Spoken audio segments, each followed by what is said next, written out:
आदरणीय बंधुवर, बहुत ही सुंदर संपुट के माध्यम से हमने चौपाइयों का गायन किया और आप सभी ने प्रथम दोहे के भावार्थ को श्रवण किया आदरणीय श्री देवेंद्र जी सोनी के मुखारविंद से।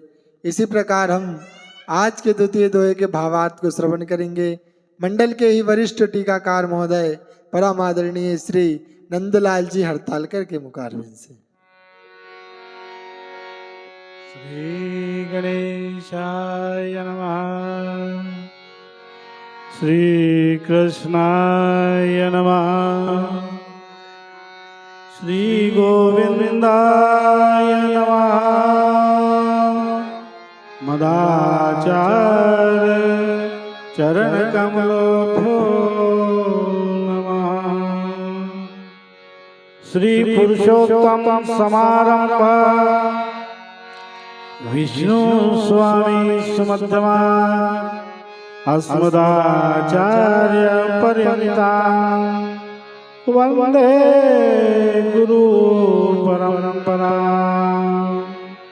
ब्रह्मानंद परम सुखदं केवलं ज्ञानमूर्ति द्वन्द्वातीत तत्त्वमस्यादिलक्ष्यम् एकं नित्यं विमलवचनं सर्वधि साक्षिभूतं भावातीत त्रिगुणरहितं सद्गुरु तं नमामि। बोलिए सियावर रामचंद्र की जय। प्रातः स्मरणीय पूज्य गुरुदेव संत समाज निभोदेव भाविक भक्तों भक्ति शक्ति स्वरूप माताओं बहनों, आज का कार्यक्रम आज का प्रसंग बहुत ही मधुरमय है, सुंदर है। क्यों, कैसा सुंदर है, क्यों सुंदर है, ये भी कहते मतलब जानने की कोशिश करना चाहिए। आज का जो प्रसंग है वो दो गुरुओं के बीच में संवाद है। इधर क्या बोलते प्रभु रामचंद्र जी के साथ विश्वामित्र जी गुरु जी है और जनक जी के साथ सतानंद महाराज भी है।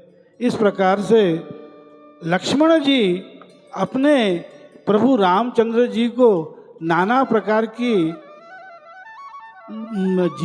जीवात्मा के बारे में बताना चाह रहे हैं कि किस प्रकार से इस मृत्यु लोक में आप यह सब कैसे कर पाएंगे प्रभु।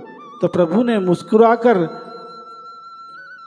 कहा, नप सब नखत करई उजियारी टारी न सकई चाप तम भारी कमल कोक मधुकर खग नाना हर्षे सकल निशा हुसाना।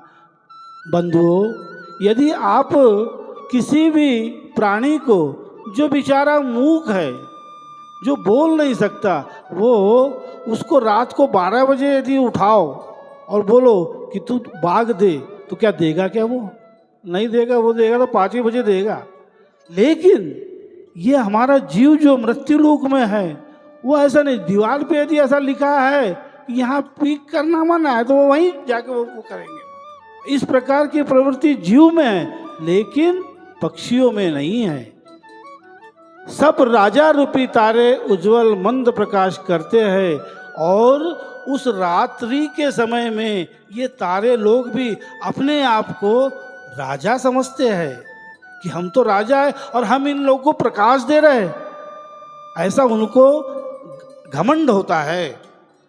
पर वे धनुष रूपी महान अंधकार को हटा नहीं सकते। रात्रि का अंत होने से जैसे कमल चकवे भौरे और नाना प्रकार के पक्षी हर्षित हो रहे हैं, इस प्रकार से लक्ष्मण जी प्रभु रामचंद्र जी को कह रहे हैं कि अब ये नीचे जो जितने भी आपके जो भगत है इनको कौन समझाए।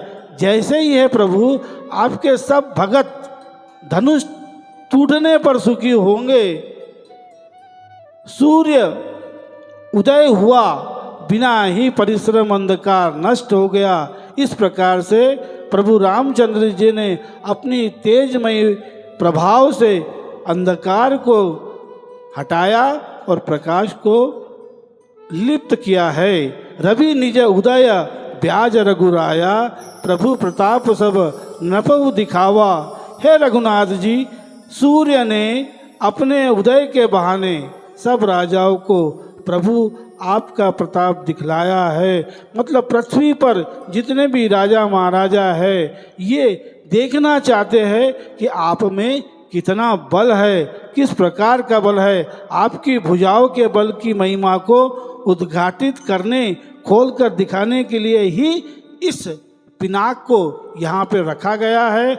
आगे जो धनुष यज्ञ होगा उसमें आपको ही वहाँ पे बुलाया जाएगा। इस प्रकार से लखनलाल जी कई प्रकार का संशय प्रभु रामचंद्र जी के सामने रखते हैं, लेकिन प्रभु रामचंद्र जी ने मुस्कुराकर लखन को बोला, आपको किसी भी प्रकार की चिंता करने की आवश्यकता नहीं है। जबकि वहाँ पे ब्रह्म यदि है तो वहाँ किसी प्रकार की कोई भी परेशानी नहीं है।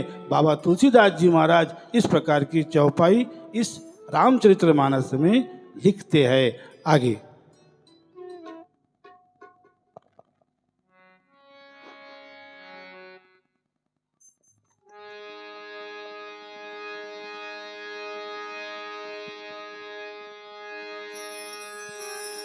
हो तेरी मंद मंद मुस्कनिया पे बलिहार सावरे, मैं बलिहार सावरे। हो तेरी मंद मंद मुस्कनिया पे, तेरी मंद मंद मुस्कनिया पे बलिहार सावरे, मैं बलिहार सावरे। तेरी मंद मंद मुस्कनिया पे बलिहार सावरे, बलिहार सावरे।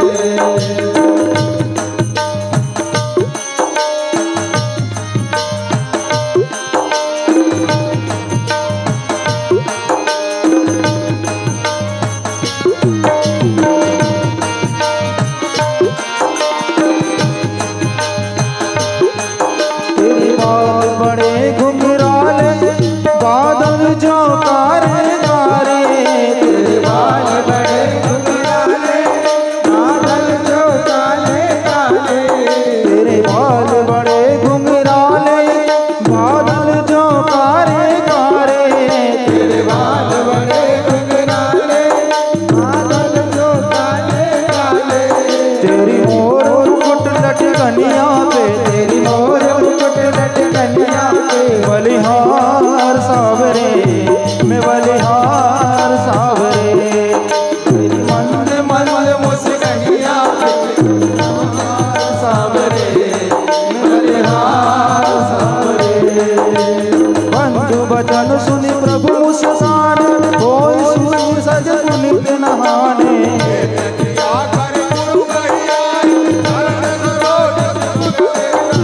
सतानंद तब जनक बुलाए, कोसस मुनि वही तुरंत पठाए। जनक विनय दिन आए सुनाए, हर से बोलिए तो आए। तेरी पायल की झनकनिया पे, तेरी पायल की झनकनिया पे बलिहार सावरे, मैं बलिहार सावरे। तेरी मंद मंद मुस्कनिया पे बलिहार सावरे, मैं बलिहार सावरे। ओ तेरी मंद मंद मुस्कनिया पे, तेरी मंद मंद मुस्कनिया पे बलिहार सावरे, मैं बलिहार सावरे। बलिहार सावरे, मैं बलिहार सावरे। सज्जनों, बंधु वचन सुनी प्रभु मुस्काने। भाई के मतलब लखन जी के वचन सुनकर प्रभु ने मुस्कुराया। उनके मुस्कुराने में भी बहुत बड़ा राज है। आप किसी भी प्रकार की चिंता मत करो। उन्होंने अपने छोटे भाई लखन जी को इस चीज़ से अवगत कराया। होई सुचि सहज पुनि नहाए। उन्होंने नित्य क्रिया करने के बाद, ऐसा नित्य क्रिया करने की तो उनको आवश्यकता ही नहीं क्योंकि वो तो ब्रह्म है, लेकिन जीव को दिखाने के लिए, प्रदर्शित करने के लिए उन्होंने होई सुचि सहज पुनीत नहाए। फिर स्वभाव से पवित्र श्री रामचंद्र ने सोच से निवृत्त होकर स्नान किया। इस प्रकार बाबा तुलसी लिखते हैं। और नित्य कर्म करके वे गुरुजी के पास आए। आकर उन्होंने गुरुजी के सुंदर चरण कमलों में सिर नवाया। ये गुरु महिमा है। गुरु के अलावा आप किसी भी प्रकार की कोई भी शिक्षा प्राप्त नहीं कर सकते। गुरु ही ब्रह्म है। गुरुर ब्रह्मा गुरुर विष्णु गुरुर्देवो महेश्वरा गुरुर साक्षात परब्रह्म तस्मै श्री गुरुवे नमः। इस प्रकार का हम रोज ही नित्य पाठ करते हैं, लेकिन उसके ऊपर चलना नहीं चलना ये जीव का काम नहीं, ऐसा हम समझते हैं, लेकिन ऐसा नहीं है। अब मुझे पेटिस सीखना है, हारमोनियम सीखना है, तो मुझे सागर भैया को तो गुरुजी बनाना ही पड़ेगा, तब वो मेरे को क्या बोलते पेटिस सिखाएंगे। क्यों? क्योंकि जब तक के गुरु आपको शिक्षा दीक्षा नहीं देगा, आप इस जीवन में कुछ नहीं कर सकते। इस प्रकार से प्रभु रामचंद्र जी तो सर्वस्व थे। उनको विश्वामित्र जी के पास चरण स्पर्श करने की आवश्यकता क्या थी? लेकिन गुरु की महिमा, गुरु ही उनको सब मालूम था प्रभु रामचंद्र जी को, लेकिन फिर भी उन्होंने विश्वामित्र जी के मार्गदर्शन पे ही अपने कर्म को किया। भाई के वचन सुनकर प्रभु मुस्काए, फिर स्वभाव से ही शौच क्रिया निवृत्त को स्नान किया। नित्य कर्म करके वे गुरु जी के पास गए। शतानंद तब जनक बुलाए। जनक जी माता जानकी जी के पिताजी, उन्होंने शतानंद गुरु जी को अपने राज्य में बुलाया। कौशिक मुनि पही तुरत पठाए, जनक विनय तिन आई सुनाई, हर्षे बोल लिए दो भाई।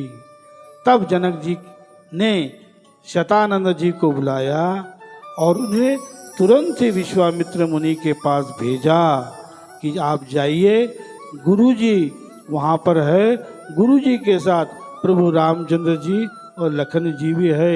मेरा संदेश विश्वामित्र गुरुजी को ही देना। उन्होंने आकर जनक जी ने की विनती उनको सुनाई। विश्वामित्र जी ने हर्षित होकर दोनों भाइयों को बुलाया। शतानंद पद बंदी प्रभु, बैठे गुरु पही जाई, चलहूँ तात पुनि कहूँ तब पठवा, जनक बुलाई। यह दोहा अभी आप लोगों को गाना है और गा के उसके बाद ही हम आपको उसका अर्थ बताएंगे।